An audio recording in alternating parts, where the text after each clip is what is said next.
Allez, c'est parti. Vous pouvez dire coucou YouTube. De toute façon, il n'y aura pas. Parce que je ne sais pas comment afficher le chat. Ça a l'air bien, ça. Les 48 lois du pouvoir. C'est un livre qui fascine tous les blaireaux du monde. Waouh.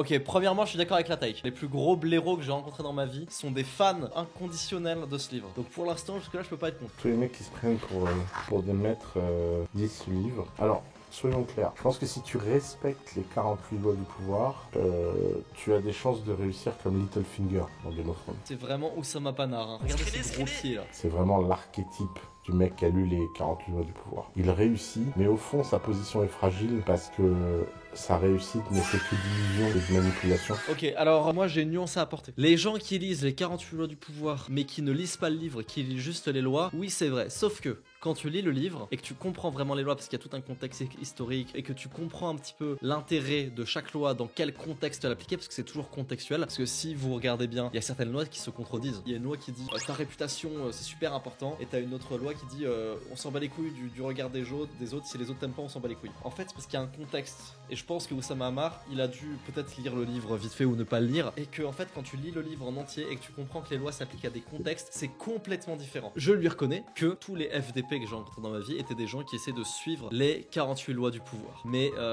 sans les comprendre, juste ils ont noté les lois. En fait le livre c'est l'ONLV 2023. Connard.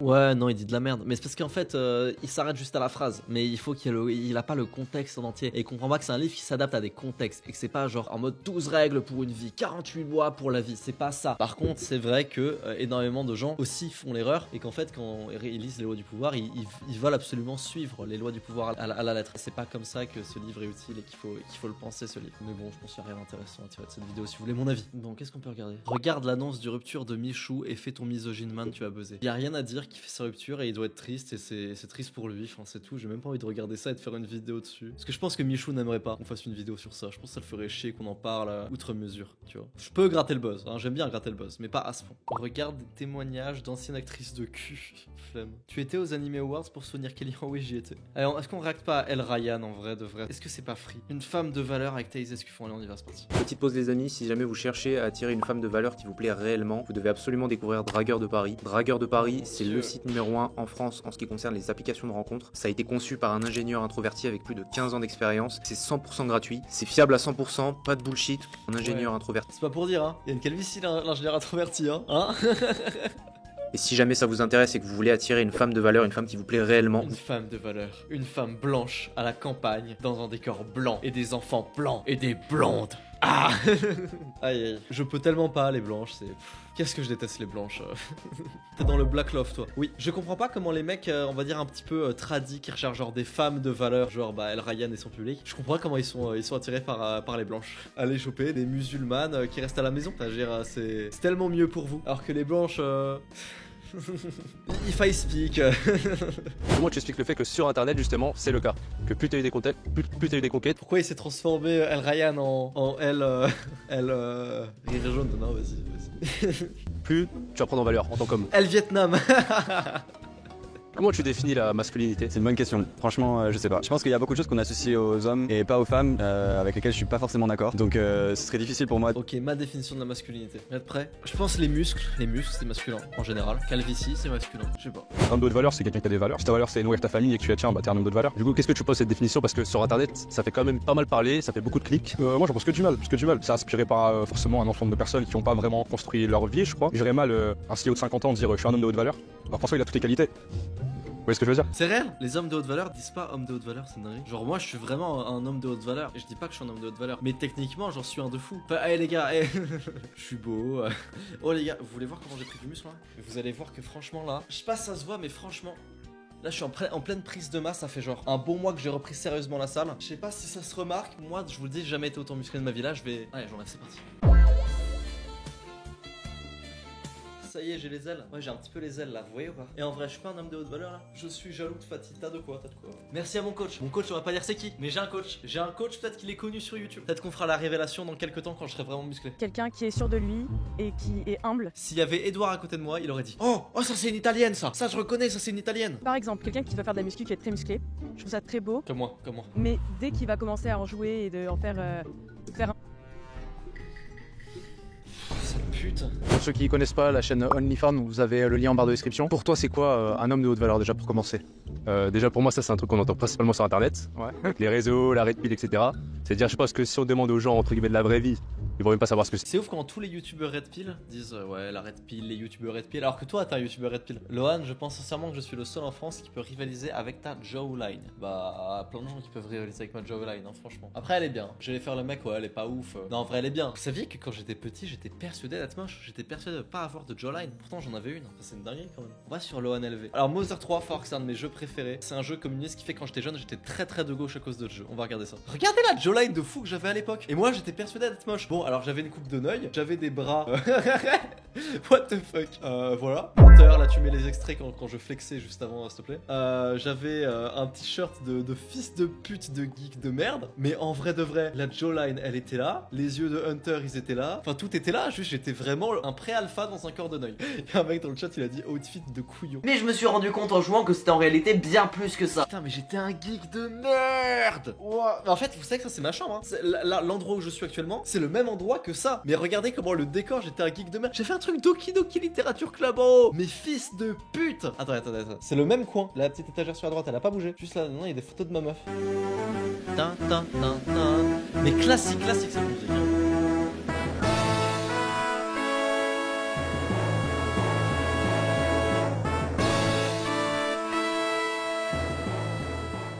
Je faisais ça à l'époque dans mes vidéos. Je faisais des transitions Switch, mais au lieu d'être un Switch, je mettais un truc en rapport avec le jeu. C'est vrai que j'ai quand même. Eh les gars, franchement, le triceps là, il devient pas mal en vrai. Mais j'avais vraiment des petits bras, putain, c'est une dinguerie.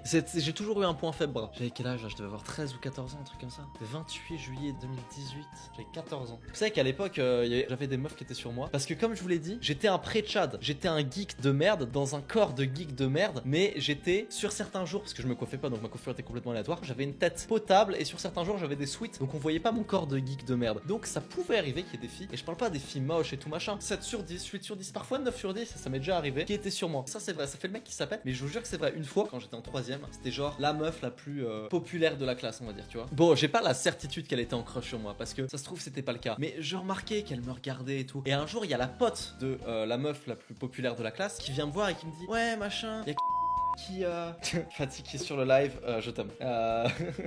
Elle me fait des coups de pression là. Du coup il y aura pas de suite à cette anecdote. C'est lâche ça. Non. Allez on va à la suite. On va regarder la suite et on va passer à autre chose. Chose que je connaissais de près ou de loin à la licence, c'était ça.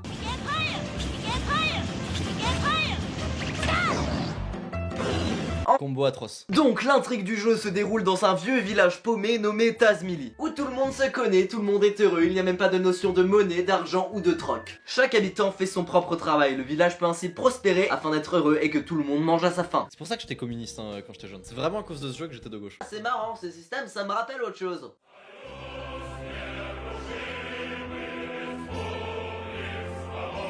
Mais là, ça a vraiment mal vieilli au niveau du rythme. Genre, what the fuck. Genre, un mec fait ça aujourd'hui sur Merguez Superstar, je pense que je l'encule, tu vois. Genre, techniquement, il y a tout ce qu'il faut pas faire. On dirait, tu caches tes oreilles. Non, je sais pas, j'ai des rouflaquettes. J'étais abonné à l'amicale de la judaïque, donc voilà. Bon, je vais pas vous mentir, à ce stade-là, je venais de commencer. J'étais pas vraiment à fond dans l'histoire. Donc, on peut dire que ce moment, je l'ai un peu vécu comme ça.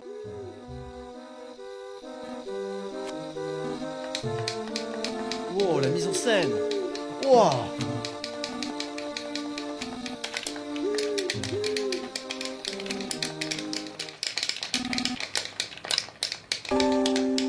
Un peu long la mise en scène. Ma caméra était vraiment de la merde, c'est un Canon 600D, je sais pas si je l'ai encore, non je l'ai pété, je l'ai filé à Lyon. Pour faire cet effet de focus, ce que je faisais, c'était que je rotoscopais ma tête et que je floutais l'arrière mais pas moi. Du coup ça donnait l'impression que j'avais une bonne caméra. Et bah regardez, on peut le voir ici, genre regardez ici, vous le voyez ici vous voyez que c'est un peu déflouté ici. Question, c'était rapidement 3 ennemis clichés de jeu. Voilà, c'était comme ça que je m'habillais genre à l'époque. Quelle horreur. Vidéo lors du niveau du manoir hanté. Alors, les fantômes, oui.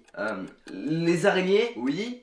Et les armures vides qui bougent toutes seules. Ouais. Et j'étais chaud, j'étais grave chaud à l'époque. Ça c'était drôle. aussi dans ce niveau, il y a d'autres monstres, des chewing-gums. Avec des fesses. Serait-ce là un choix artistique assumé par les développeurs? Mon dieu, je suis un être si subversif, je mets le lait avant les céréales et j'ai même créé un monstre en forme de chewing-gum pour démontrer l'impact de la mondialisation sur notre société patriarcale. 14 ans, se faisait harceler au collège. Et dans Mother 3, si Duster est envoyé dans ce château, c'est parce qu'il doit y récupérer une relique très importante. L'œuf. magique. Mais pour ce faire, il aura besoin de l'aide de Salsa, un petit singe tout mignon qui peut ouvrir une porte secrète grâce à une chorégraphie magique. Ce qui laisse alors place à la scène la plus cringe de tout le jeu. Oh putain, ce chibi de fils de pute, de geek, de merde, de connard. Ah, ça c'est dur. Non, non, sérieux, pourquoi l'ombre de Salsa ne le suit pas lorsqu'il fait sa chorégraphie? Et pour rester dans la catégorie des petits détails visuels chiants, dans Mother 3, à la fin de chaque chapitre, il y a un texte qui défile et qui explique la suite de l'histoire. Et à chaque fois, le défilement du texte commence à apparaître un putain de pixel au-dessus de l'écran. C'est vrai. LOL. Dans Mother 3, le système de combat déglingue complètement les codes des RPG de l'époque. J'ai fait la blague, le pixel qui démarrait je sais pas où, et le fils de pute de monteur de... C'était moi le monteur. Les bancs noirs, c'est la même chose. Regardez les bancs noirs.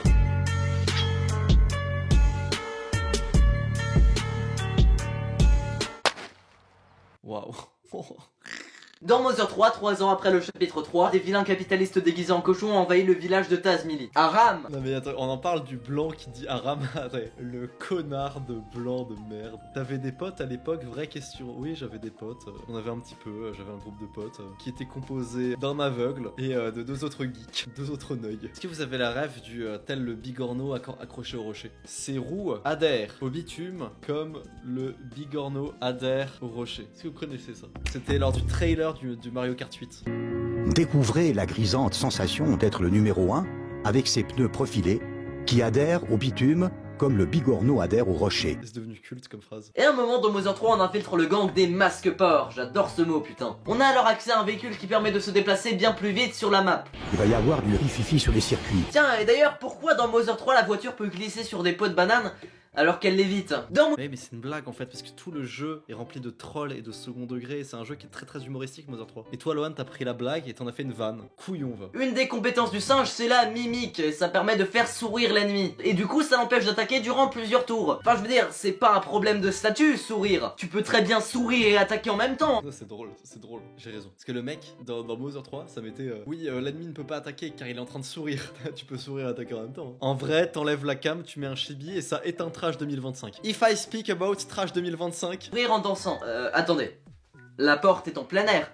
Alors pourquoi l'armée de Porky ne passe pas simplement au-dessus? Il leur faut à tout prix l'aide du singe. Ils ont quand même des hélicoptères, des avions cargo et des vaisseaux spatials, mais il leur faut l'aide du singe pour... Des vaisseaux spatiaux, fils de pute. C'est vrai Trash, le downfall de Barjo. Ouais, bah en fait, faut prendre des gens talentueux. Bah à l'écriture notamment, beaucoup à l'écriture si vous voulez mon avis. Il faut des meilleurs rédacteurs sur Trash. Ça triche. Ça triche. Que là c'est pas au niveau du tout. Et même si je pars du principe qu'il faut obligatoirement que je spoil pour pouvoir faire mes chroniques de jeu, et bah là c'est bien le seul moment où je peux pas me le permettre. Je me dis qu'un jour parmi les... Le frère meurt, voilà. Franchement, j'ai toujours été un big fan de Trash, mais là, j'arrive plus. Leurs vidéos m'ennuient. Mais tout le monde, c'est devenu ennuyeux, je suis d'accord. Ils se reposent trop sur leur passé. Mother 3 a réussi avec brio le fait de montrer qu'un RPG ce n'est pas que des combats et de l'XP.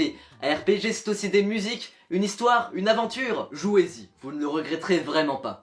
Enfin bref, la vidéo touche à sa fin, merci de l'avoir regardé. Et merci également à la team qui a traduit Mother 3 en français et qui m'a donc permis d'y jouer. Dans le prochain épisode, on parlera d'un jeu qui fera suite à la vidéo que j'avais faite sur Phantom Hourglass. On se retrouve la prochaine fois pour un nouveau jeu, Pokeska. Ouais, c'est pas mal, Salwan, t'étais chaud. On va regarder ça. Salut à tous, c'est le meilleur testeur de la galaxie pour une nouvelle chronique. Waouh, les vêtements de Neuil. Animal Crossing, t-shirt rouge. Aïe. Et wesh, le glow down. Mais c'est quoi ces rouflaquettes de feuge? Mais what the fuck? Mais pourquoi j'avais des rouflaquettes? Mais le hoodie en vrai? Non, y a rien dans le hoodie, frère. Y a rien du tout. Vous savez qu'il y avait des sales putes de harceleuses de seconde qui m'avaient beaucoup embêté à cause de ce sweat au lycée. Mais après, j'étais con. En fait, je le portais en seconde. C'est-à-dire au lycée, je portais ça premier degré. En fait, je crois que je méritais mon harcèlement, tu vois. C'est un peu de la sélection naturelle. Alors, oui, moi quand j'ai... Je suis un fils de pute. Vous savez ce que je faisais là? Parce que j'étais chez Trash déjà à l'époque. J'étais chez Trash, j'étais chez Pokémon Trash à l'époque. Là, à cette époque-là, j'imitais Alcor. Parce que dans ma tête, j'étais fan de Neoxys, le grand gourou. Et du coup, Alcor, voilà, on l'aimait pas trop parce qu'il était parti de Trash et tout. Et je me moquais de sa voix parce qu'il avait une voix un petit peu aiguë. Et je suis un fils de pute et je m'excuse auprès d'Alcor parce qu'aujourd'hui, Alcor est sur Merguez Superstar, il est super actif. C'est un des mecs qui fait le plus de vues sur Merguez Superstar. Et je sais pas combien de centaines de milliers de vues il fait par vidéo. Et à l'époque, je me foutais de sa gueule. Je suis un fils de pute. Mais je m'en veux, hein, c'était il y a 5 ans, putain. J'ai vu l'annonce de Mario Maker 2, j'étais vraiment comme un fou et je pouvais pas compter les jours sans que... Mais j'ai joué à Mario Maker 1, oui ça date un peu, c'était en 2015. Alors peut-être que pour vous 2015 c'était il y a pas si longtemps, mais dites-vous que pour moi c'était... mon enfance. Mais t'es actuellement encore un enfant, enculé. Ouais, Millennial Life, qu'est-ce que tu veux? Mais je croyais que les millennials c'était ma génération. Pendant des années, je croyais que millennials c'était genre moi. Alors que millennials c'est genre la génération qui avait genre 10 ans de plus que moi. Je suis Gen Z. À l'époque, on avait le Trash Source. C'était une petite extension sur Windows qui permettait de faire les sources des vidéos comme ça. Alors aujourd'hui, t'as plein de sites qui le font et tout, mais c'est développé par Trash et il y a plein de gens qui ont repris ça sur YouTube. Qui fait qu'aujourd'hui, c'est assez normal d'avoir des trucs comme ça. Il y a même plein de sites qui font la même chose. Et en fait, on n'avait pas le droit de l'utiliser pour les vidéos à nous. Et moi, j'ai fait le taré. Pour ma vidéo là, j'avais pris le Trash. Je me rappelle que Neoxys m'avait dit tu refais jamais ça, fils de pute. Et donc je l'ai plus refait. Voilà, donc ça en fait c'est un niveau que j'ai appelé Bowserland. En fait t'as des Bowser géants qui volent, eux-mêmes sur des Bowser géants qui volent. Et à la fin en fait le truc c'est tu crois tu... Oh là là, le t-shirt Nintendo 64, l'ombre sur le visage, on nous voit même pas. C'est les Neuils de Neuland. L'éclairage est phénoménal. Absolu cinéma. Je suis sûr que les mecs qui font des niveaux qui s'appellent 99,999% impossible, ils s'appellent tous Kélian. Balle perdu sur Kélian, oui on se connaissait déjà à cette époque avec Kélian évidemment. Parce qu'à l'époque Kélian il avait ça en bio-tuteur, il avait level 17, du coup je me foutais de sa gueule. Et ils ont des pépés Dragon Ball. Non, voilà, c'est tout. D'ailleurs, en parlant des... Ouais, voilà, c'était juste pour harceler Kélian une fois de plus. Déjà à l'époque, on se harcelait mutuellement. Mettre un bloc caché au-dessus d'un item genre champignon ou fleur de feu pour coincer le mec qui voulait le récupérer. Oh, nice. Ouais, j'étais déjà fan de Booba à l'époque. En fait là du coup t'as un niveau qui s'appelle porte, il y a 300 portes et il y en a qu'une seule qui t'amène à la fin. Ça c'est pic, c'est un niveau où il y a des pics. Voilà donc là en fait t'as jump, c'est-à-dire faut sauter sans te prendre de trou. C'est vraiment... En vrai j'étais drôle, ça a bien vieilli, ça va, la blague de... ça c'est pic, un niveau où il y a des pics, c'est mon humour actuel ça. Franchement c'est drôle, vite fait, c'est ok. Pour moi la grande nouveauté de Mario Maker 2 par rapport au 1, c'est le nouveau mode 3D World avec plein de nouveaux items genre la voiture de course. Mais il est malade! C'est pas parce que ce mec a une voiture de course qu'il doit échapper comme ça à la police! Alors Code for Land, quelle époque. Y'a Bowser Chat quoi, non mais... Bowser Chat. J'ai vraiment piqué toutes mes intonations de voix à Savon. Aïe aïe. Putain mais Bowser c'est censé être un méchant, alors ok dans Smash et les Mario 3D, là il en impose. Mais j'ai l'impression que dans les Mario Bros il s'efforce chaque fois à le rendre de plus en plus ridicule. Yo les héros, Ah, fils de pute! Je suis vraiment désolé, Alcor. aujourd'hui nous allons voir quelle est la vraie force de Browser. Fils de pute, j'ai envie de me baffer, j'ai envie de me tarter, je te jure. Et bon bah tant qu'on est dans les grosses nouveautés, on peut par exemple parler du mode histoire. Donc en gros un chien a détruit le château de Peach. Ah bah ouais, ligament croisé, tu connais. Que le Je crois que je disais des trucs au hasard qui n'avaient aucun sens. Je comprends pas pourquoi je parle de... Bref. royaume champignon avait galéré à construire. Et au lieu d'avoir... PNL, on sait pas ce qu'ils foutent là. On ne sait pas pourquoi il y a PNL qui parle à ce moment-là. Ça n'a aucun sens. On fait donc appel à Mario et s'il réussit à rebâtir le château de Peach en quelques jours, on le couvrira d'or. Mais sinon, on le jettera au King K. Rool. Ah! Fils de pute! Mais bon, après, ce qui reste toujours le plus intéressant, c'est le mode online. Particulièrement les niveaux japonais. C'est des malades, les japonais. Encore aujourd'hui, Kélian des fois, il me dit des malades les japonais, parce qu'il a kiffé cette phrase. Bonjour, je m'appelle Iwasmi et je suis le créateur de niveaux automatiques sur Mario Maker. C'était moi. Ah, c'est vrai que sur J'ai rien à dire, je sais pas. Je sais pas. ce jeu, les japonais ont un temps d'avance par rapport aux français, aux américains, aux malgaches. Lohan, peux-tu placer sur la carte, s'il te plaît, l'île de Madagascar? Ouais, c'est vrai qu'à l'époque, du coup, bah, grâce à Trash et tout, on connaissait bien McFly et Carlito. Du coup, j'aurais demandé de faire ça, McFly et Carlito, sur une vidéo à 6000 vues. Le pistonné, quoi. Le connard.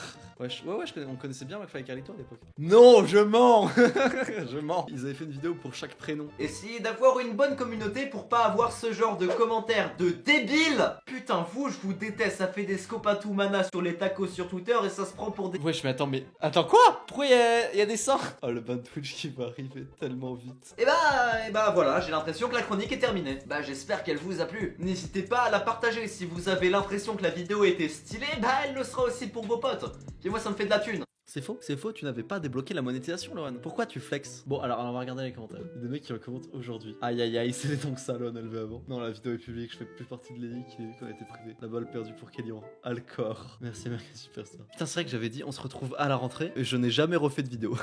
Bon, voilà. Je vous remercie. Grosse dédicace à Speedy050 qui est sur le live. Grosse dédicace à tous les gens. Là, j'ai la liste des viewers, là, je vous vois tous. Grosse dédicace à tout le monde. Gros bisous à Speedy050. Au plaisir de la soulever. Voilà, je vous fais des gros bisous. Et je vous remercie, je vous souhaite une bonne soirée. Salut à tous, ciao.